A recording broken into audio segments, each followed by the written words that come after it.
talaga inaakala na darating yung time na magkikita tayo sa ganitong panahon. Kasi syempre, nung bata pa lang ako, talagang inspiration ko na yung mga katulad mo na naglilingkod sa bayan, na nagbibigay talaga ng oras. Kasi ngayon na pinasok ko yung politika ng huling halala, nakita ko talaga kung ano yung paghihirap din ng talagang naglilingkod. Kaya yung mga biyaya din na ibinigay sa akin ng Panginoon, talagang sabi ko, kahit anong mangyari, ibabalik ko talaga sa pagtulong. More power to you, darling. I just carry on. Tatakbo ka ba sa Maynila?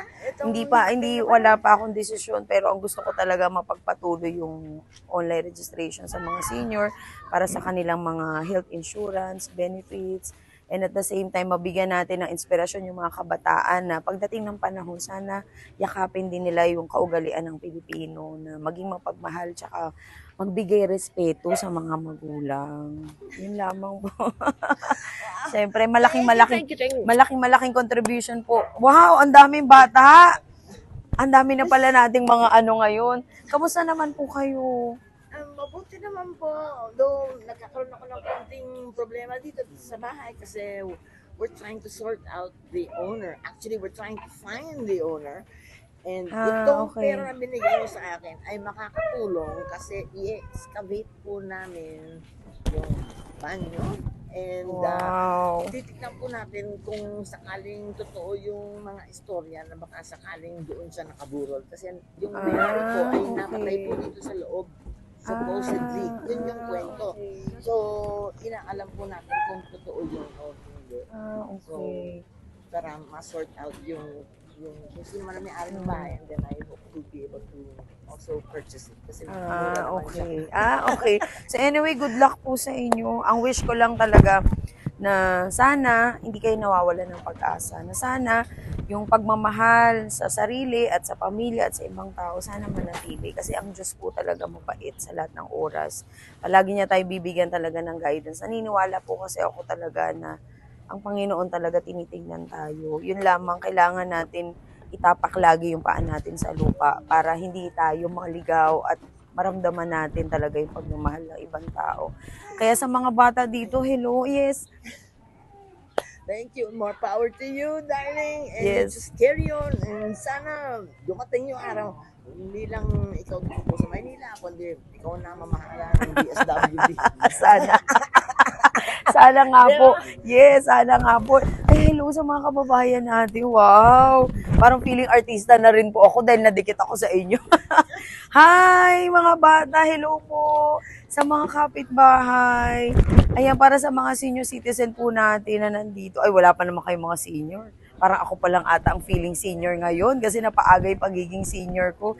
Pero, ano po ang mensahe ninyo sa mga kababayan natin sa Maynila na na-miss din kayo? Well, just keep praying and wag niyo po isusuko yung Maynila. Alam niyo naman yung panahon ngayon, nagluluming more na. Dasal lang po kayo ng dasal na hindi tayo iwanan ng Diyos para ma-survive natin kung ano man yung gulo nitong mga malalaking tao sa Amerika at sa Pilipinas at sa kung saan-saan. Talagang prayer lamang. Thank you po. Thank you so much. Thank you. Picture naman kaming dalawa. Wow. That's you, right? The super girl there. Like, God, you are so sexy. Ayan, syempre, mana ako sa inyo na sexy. Ay, yes, ito po. Aba, nakalabas na pala, magic. Ang bilis. Ito po, at least kahit paano lang, kahit konting ano lang naman po. At ito po ako. Wow. Kasama natin ang mahal na Presidente Bongbong Marcos. Na syempre, inspirasyon din natin sa pagtulong po. Yes, tama.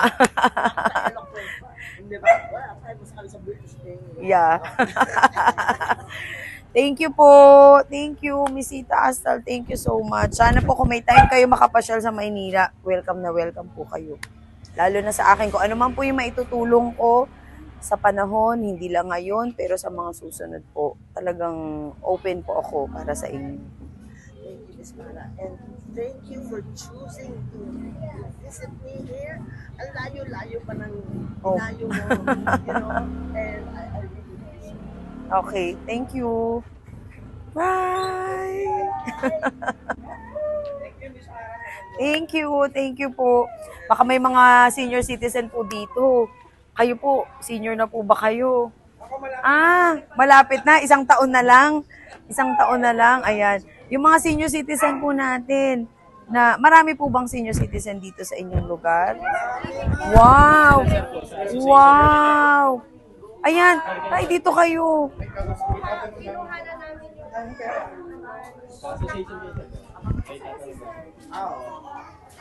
Ay, si BP. Sir, pwede bang malaman kung ilan po yung senior citizen sa inyo? Hindi ko mabila. So, willing po sila magpa... Sa 350 daw, sabi ni Vice. Siguro. Ang cute nito, nakakagigil. Pero usog anak, pero usog. Bakit nga po ba Yes. napili yung bumisita kay Miss Tita Asa? Syempre, unang-unang kasi nung time na nangangampanya siya sa Manila, tapos pinapanood ko siya sa Home Along the Riles, kumbaga very, smart, na parang natural, na alam mo, ang mga Pilipina talaga very talented eh. At the same time, talagang approachable siya. So, naalala ko siya, sabi ko, nasa na kaya si Miss Tita Astal nung time na ako naman nandito sa posisyon niya noon, na nag-iikot, nangangampanya, kasi naalala ko naka-pink shirt pa siya, lahat ng mga kasamahan niya. Pero anyway, yung memories na yun, talagang, kung maalala ko, sabi ko, ano kayang feeling kapag ka nangangampanya ka? So, nung naranasan ko na po, naintindihan ko na kailangan pala talaga, hindi lang gusto mong matawag na politician, kung hindi isang tunay na tao na maglilingkod talaga. Kaya isa siya sa mga naging inspirasyon ko, na up to now, yung mga katulad niya, yung talagang kailangan natin balikan. Lalo na yung mga kababayan natin na nagbigay din talaga ng oras, ng pagod, ng panahon, ng effort, lahat na makatulong. Dapat talagang bigyan natin sila ng pagtulong din kung talagang kailangan nila. Na hindi natin makakalimutan na yung sakripisyo para sa bayan na ibinigay nila, kailangan balikan din natin ng pagmamahal. Kaya ako nandito para sa kanila. Ano talagang sinadya niyo, ma'am, no? From Maynila, talagang papunta rito sa lugar niya? Oo, actually malapit nga lang yan. Kahit nga mag-eroplano pa ako, okay lang sa akin eh. For as long as makakatulong tayo, makakapagbigay tayo ng pag-asa din sa bawat isa. Kasi hindi lang naman siya yung binigyan natin ng pag-asa, kundi ako rin na nabigyan ako ng pag-asa na huwag mo limitahan yung sarili mo. Kasi kailangan i-open mo rin yung sarili mo sa lahat ng bagay para naman mabuksan mo din yung kaisipan mo na makatulong lalo pa. Ano nalaman nandito sa akin? Actually, kahit na hindi ko po siya napanood sa isang vlog, yes, talaga namang curious na po ako kung nasaan siya. Kasi syempre, tubong Maynila po siya, naglingkod po siya sa amin. So, wala pong dahilan kung talagang gusto mong makita yung isang tao. Kaya naman talagang tinuntun ko siya nung nalaman ko po na taga rito po siya sa Cavite. Sabi ko, malapit lang yan. Kung yung ibang lugar nga, nahahalugog ko talaga para lamang makatulong. So, what more pa na siya po nakapagbigay ng paglilingkod sa amin po. So ma'am, nung nakita niyo siyang ngayon, yung aura niya, kasi ako kanina nung nakita ko siya, parang may touch, may ano sa puso. Actually, nung nakita ko siya kanina, kinikilabutan ako. Kasi parang, hindi naman mga siguro mga 24 ako at that time, 25 years old. Kinikilabutan ako kasi parang feeling ko na naglalaro lang yung mga nangangampanya eh. Pero dahil nakita ko siya, naramdaman ko yung pwesto niya na sakripisyo pala yung pagbaba, pagtulong, pakikipagkamay. So kinilabutan ako dahil kumbaga sa bayani parang nakita mo siya ng personal, iba pala yun. Na kumbaga parang yung nakita ko noon na nakasama ko ngayon, parang sabi ko, huwag talaga tayo mawalan ng pag-asa sa buhay. Si tatay, baka may tanong ka tayo, may question ko pa ata tayo. Ikaw ang galing ni tatay magtanong eh. Kasi inyo naman siguro.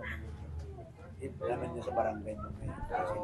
I-ano sa barangay. Oo, yes. Tulong muna natin sa Sa barangay. barangay, then Yes. pwede ba tayo? Oo naman. Actually, ano naman po tayo, open naman po tayo dito sa online registration anywhere in the Philippines. Kasi ito pong online registration ay programa po ng National Commission of Senior Citizen na ito po ay ahensya ng mga senior.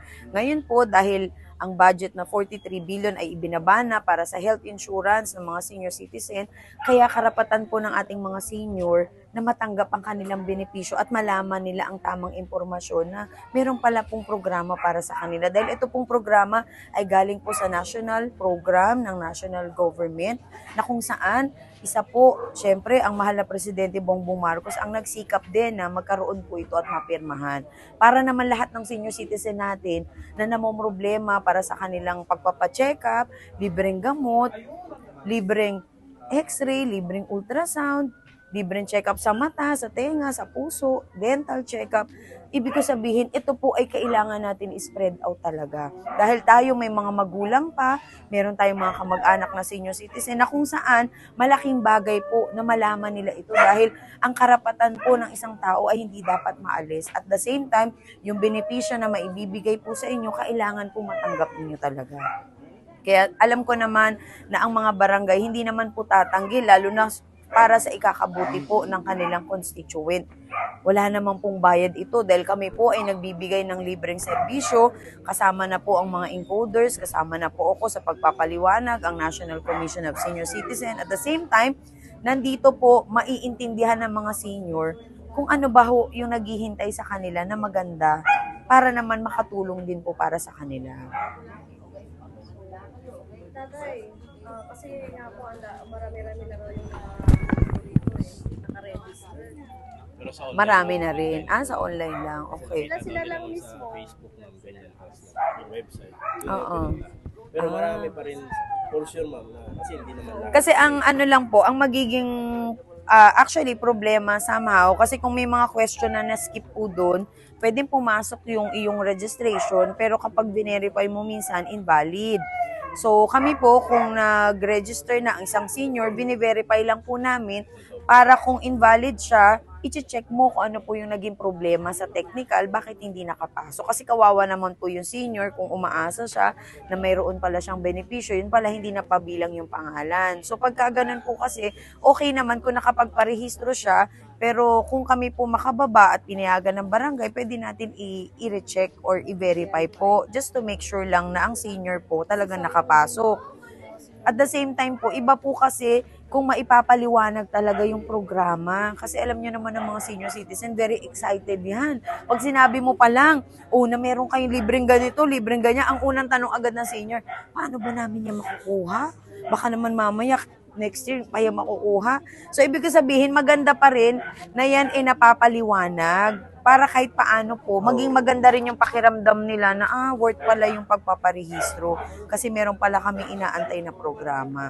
Kayo rin po, lalo na kung kayo po yung dito sa inyong samahan, ang presidente, association nyo po, malaking bagay na marinig po nila sa inyo kung ano yung tamang programa na ibababa. Kasi kumbaga, yung pagod na lang natin magsalita, at least yun man lang yung contribution po natin na matulungan natin yung ibang tao. Kaya nga ako po, namaos na ako ng 2 taon kasi kakasalita. Pero sabi ko nga, kung meron naman dahilan yung pagkapaos ko at para sa kabutihan ng lahat, hindi mo na iindahin yun kasi mababaw lang po yun. Ang mahalaga, malaman nyo pong mga senior. Kasi ang hirap ng pera ngayon. Tapos magtitipid ka pa. Pag nagkasakit ka, minsan gusto mong tumulong, lumapit sa DSWD. Pagka wala naman pong maitulong, malulungkot ka lang. So, madedepress ka, iisipin mo, parang, po, yun na nga po, at least yun, merong eye check-up, yung may optal check-up po kasi ang benepisyo, isa sa mga benepisyo po ninyo, yung optal check-up, na ma-check-up yung mga mata. Siyempre, karamihan naman sa senior, siyempre, kahit nga ako po, lumalabo na yung paningin ko eh. So, yung sa tenga ninyo, yung pandinig, yung dental, yung sa ngipin, tas sa puso. At least kahit wala po kayong sakit, ma-check up kayo every year, malaking bagay po yun. Kasi monitoring po yan eh. Tsaka yung laboratory, libre po. So, hindi lang po siya public hospital. Kasi pati yung private na laboratories, meron po. Basta accredited po nila. At hindi naman po yan malalayo. Kasi kung saan yung mga area po ninyo, meron po tayong mga accredited na mga laboratories na private or public or private hospitals. Kunyari ang kondo, sana takbo na. Malalaman nyo po yan sa listing kasi bibigyan naman po kayo.